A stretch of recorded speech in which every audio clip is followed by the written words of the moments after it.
let's go to cornerback to start out your 2021 spring preview at the cornerback spot. Yeah, this is really about who's going to develop and find the field or, probably shuttle on elsewhere. So you bring in Tyreek Stevenson to start. You bring in, to Corey Couch. He had already passed Al Blades starting. You have DJ Ivy, who had started also. Al Blades is here as well. Isaiah Williams from Dunson, from Georgia is here as well. I don't know that there's anybody else. Marcus Clark is on the roster as well. He had an interception as a true freshman, so he's reprising that role. And then you have Malik Curtis, who, again, I think should play offense, but is going to play defense. And you just let those guys battle it out, really. The performance was not where it needed to be all the way through last year, and this is why you had a roster change or a depth chart change with Corey Couch moving to the forefront over Al Blades. DJ Ivy was really kind of bad a couple games, but other than that, he was pretty serviceable.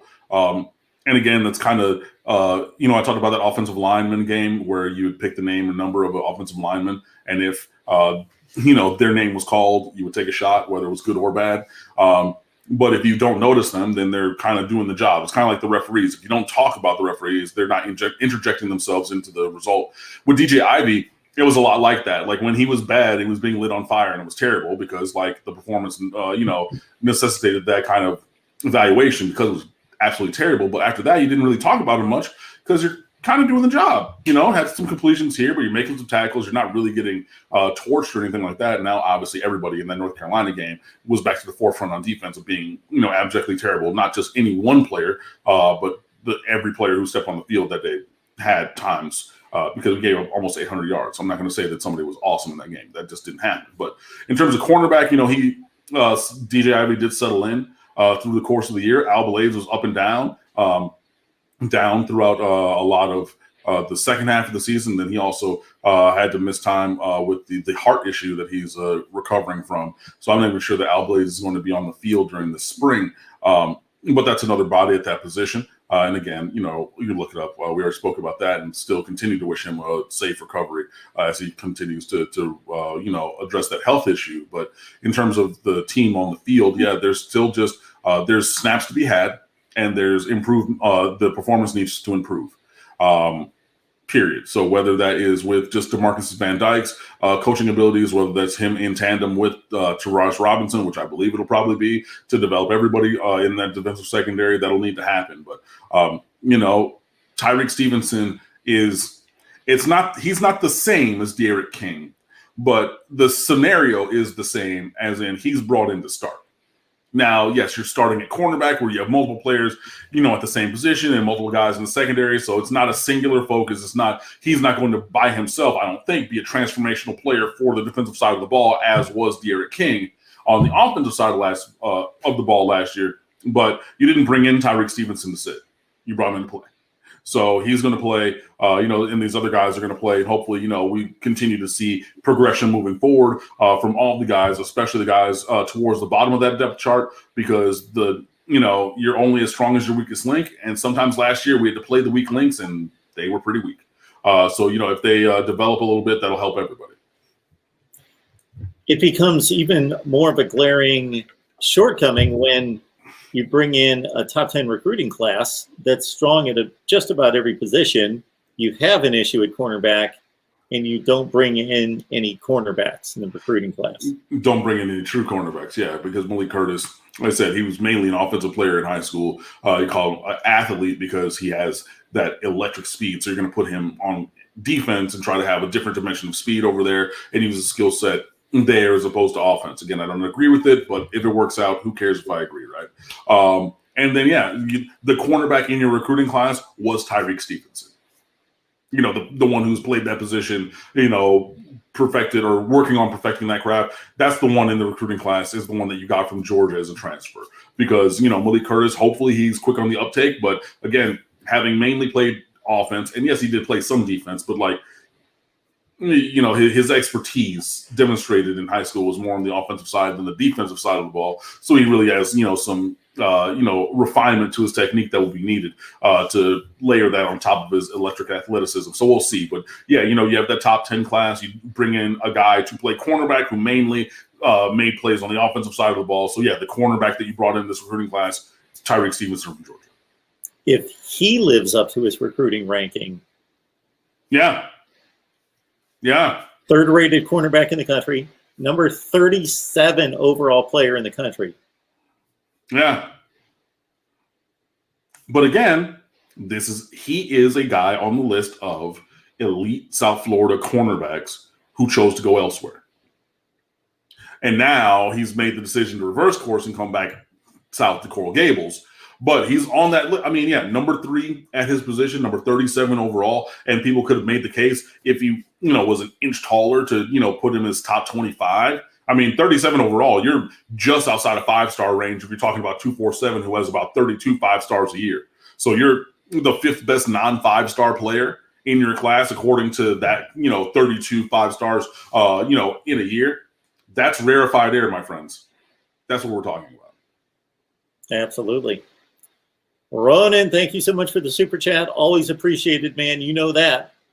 Appreciate all you guys do. Keep up the great work. I would ask that everyone consider joining Mark on Patreon. Thank you so much there. It doesn't cost much. You get 16 cents a day, but will help Mark massively support the vision. Go Canes. Thank you so much, Ronan. We appreciate that. And before we move on to another position, we had the conversation on a couple live streams this week concerning the Florida State, Miami triumvirate in the state of Florida. Of course, FSU and Miami play each and every year because of the ACC connection and designated rivalry by the ACC schedulers. Florida State play at the end of each season as out of conference foes. It's that Miami-Florida game that only comes together once in a while. So you would be all in on a Miami-Florida series every year. Why would I not? I'm in on the Miami anybody series. I'll play anybody. We're playing Alabama this year.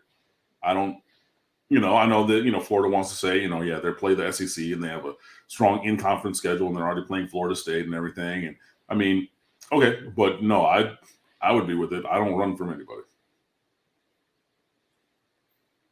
All right. So you also brought in a top-notch safety, of course, out of this recruiting class in 2021. And were there any other safeties besides just James Williams? And that's certainly a lot. Cameron Kinchins. Cameron Kinchins, yes. Yeah, so I mean, that's 2 highly rated safeties, 2 blue chip guys. I missed Kinchins because he's already on campus. There he is. Yeah. Yeah, 23rd rated safety. So those guys, I would think, are going to factor into some competition. I mean, we'll see. This is the position that I said was the deepest on the roster ahead of last year. And I stand by that. You got guys who are really talented at safety. You got Bubba Bolden coming back, and early in the season, he looked like he was going to be, first-team All-American type guy, Defensive Player of the Year in the conference. He fell off his performance a little bit, and he kind of rebounded towards the end of the season. But, I mean, he has elite kind of talent.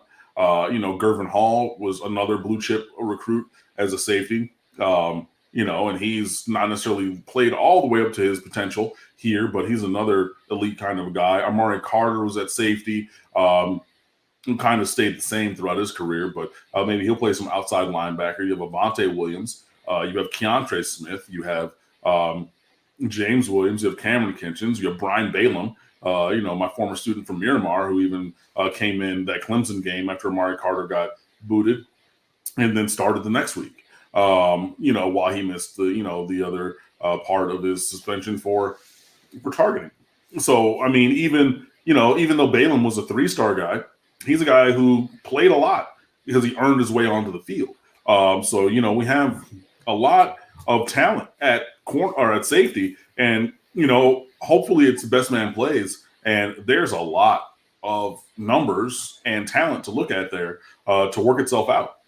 So I think it should probably be, for me, Bubba Bolden, and I hope that Gervin Hall takes a step forward.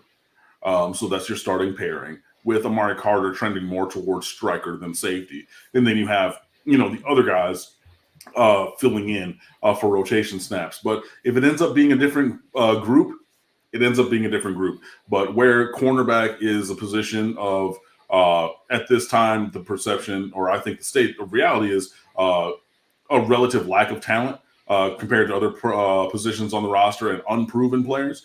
The position of safety has a wealth, an extreme wealth of talent, and proven players and elite prospects who are young and will hopefully have the ability to prove themselves. Guys like Vontae Williams, who missed his entire 2020 season, is recovering from whatever medical issue plagued him. He's trying to find his way onto the field. James Williams, Cameron Kinchins, Keontae Smith is a third-year sophomore, now looking to take a step forward. Brian Balaam is a second-year freshman, trying to, having played as a true freshman and trying to take a step forward. So anywhere you look, there are candidates for playing time, like serious playing time.